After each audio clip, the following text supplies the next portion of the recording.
Hi and welcome to another video from Costa Rica. Yesterday I was still taking pictures of hummingbirds and other species more in the inland and in the mountains at around 2,700 meters above sea level. And then after the breakfast we drove down. We lost 2,700 meters in altitude and are now at the Pacific coast. I can see the sea in the background here. The weather during the driving was quite rainy. It was really pouring rain. And this heavy rain in combination with the streets that are not always in the best condition means you should really drive carefully. But we managed to arrive without any problems at the coast. And actually just like 40 minutes maybe before sunset, the clouds were starting to open a bit, and we had a yellowish orange window at the horizon, but above this orange window there was still the dark clouds, and this was a very nice mood. And then directly at the coast there were some pelicans and some kind of cormorants, some seabirds were always passing through. And then I tried to take some pictures backlit with this nice mood, also with the bird a little bit smaller in the frame, but also including a bit the mountains and the sea, and as I mentioned, the orange sky and dark clouds above. So for the more tight shots I used my 600mm f4 on the R5, whereas for this more environmental shot or more scenic shots I used my R10 with a 70-200mm that I borrowed from Canon. So by the time we then arrived at the lodge it was pitch black, so not much more to explore in this evening. But this morning I was already out taking some pictures, and in this video I just want to talk to you a bit, explain how I proceeded, how I managed to take the pictures, with what kind of challenges I was facing, and yeah, give you a bit some insights in my photography life here in Costa Rica, and I hope you can also learn something from it.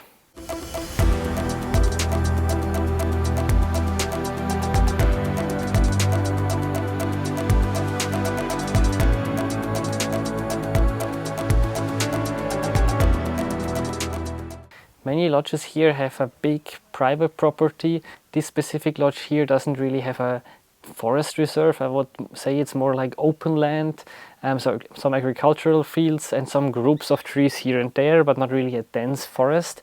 But what's quite cool is that they have some salins a bit outside, and these salins usually attract quite some birds, so this was my goal for this morning. So I arrived at the salins a bit after sunrise, but that was still okay. The problem for me was how can I get low now, in a low angle, to get some eye level shots. So I needed to go through some vegetation, and my feet got a bit wet, but I managed eventually. And I was really awarded with some amazing opportunities because the birds actually came closer after a while. Especially the stilts were not really shy, so I was able to remove my 1.4 teleextender and was shooting 600mm on my R5. And I was actually kind of wishing that I had a bit less focal length, like 500mm would maybe have been perfect, because the scene was just amazing. I had the stilts going through the water, sometimes calling, and because there was no wind and the water was very shallow, I had a perfect reflection, and I kind of tried to also include the reflection. I tried some vertical shots, but most of them I still did horizontally. It felt for me a bit more natural. It's hard to describe, but I was quite happy with the result. The background was nicely illuminated by the sun, so this was a very successful start into the day.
After that, I returned to the lodge, had a shower, had breakfast, charged the batteries, and imported the pictures into my computer, or rather to external hard drives. I think this is of course a very important step to save your data, even if you're traveling, if you're on the road. I try to do it once a day, sometimes twice a day. First of all, make sure you have at least 2 copies of the files at all time.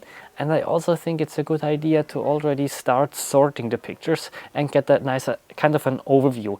You don't need to narrow it down to your top highlights, but especially if you stay more than one night in one place, you might have a second chance of the same species or just the same situation sometimes.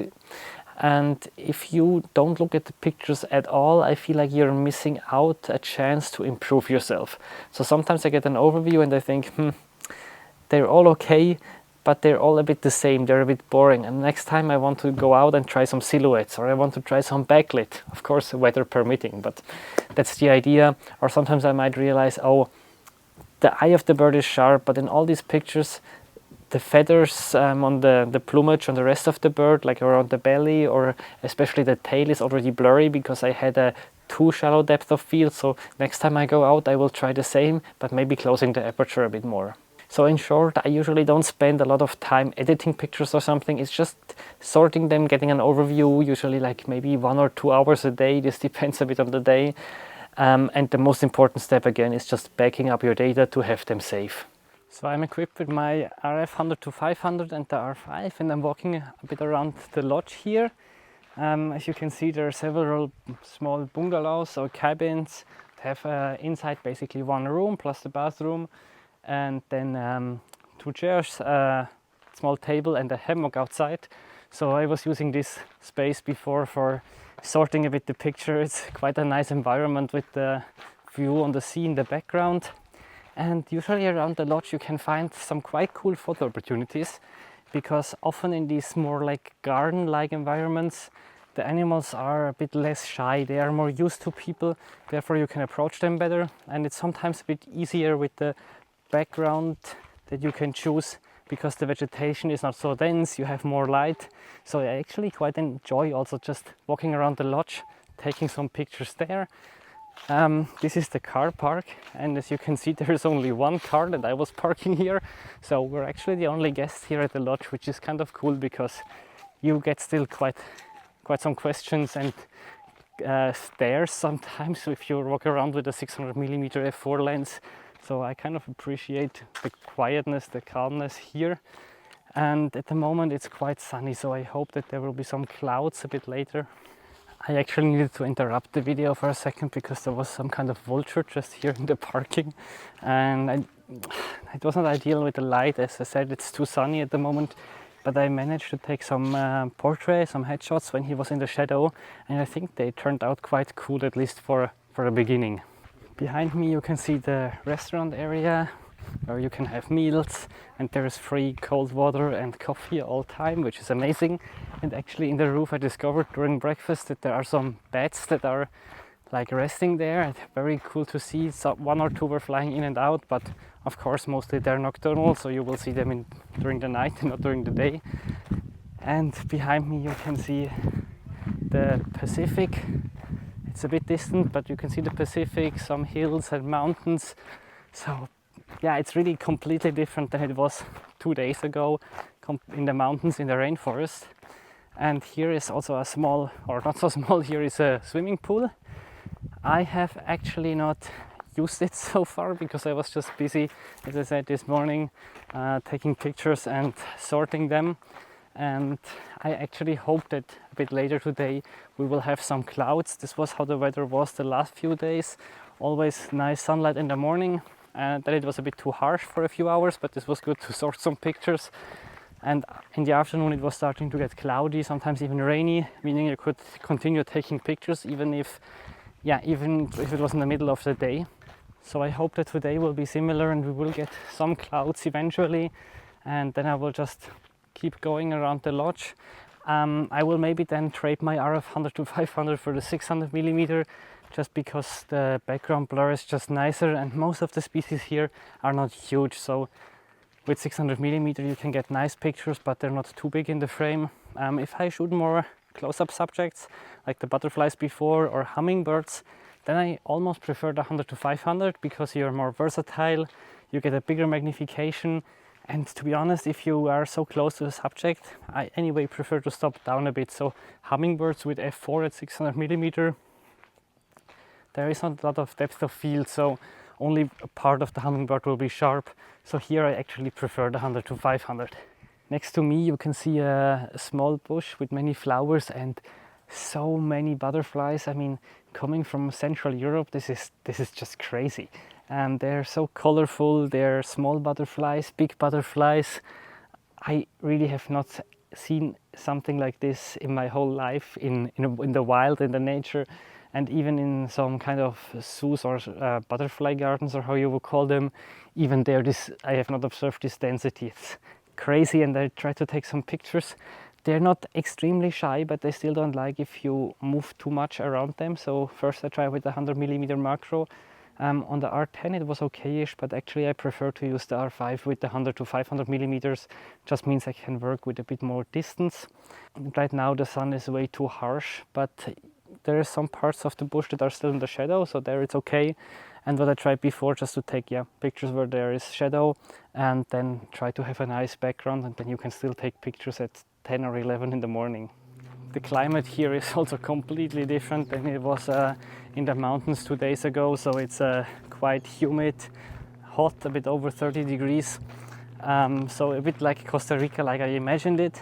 And I also realized this when coming from the mountains. I wanted to take the first pictures here at the sea. I took out the lens from the backpack and it was fogging immediately because of the change in humidity and temperature. This should be fine from now on. It took like an hour until it was clear and I could take pictures. I think from now on it should be fine because I'm not changing climate anymore. Basically, I will stay in this humid climate and then it's okay. The room also doesn't have air conditioning. It's also important that the lens can kind of stay clear from fog, and I think then it should be good. Anyway, if I'm able to take some pictures later this day, I will show them to you in a second. Thanks for watching, subscribe to the channel, and see you in the next video. Bye!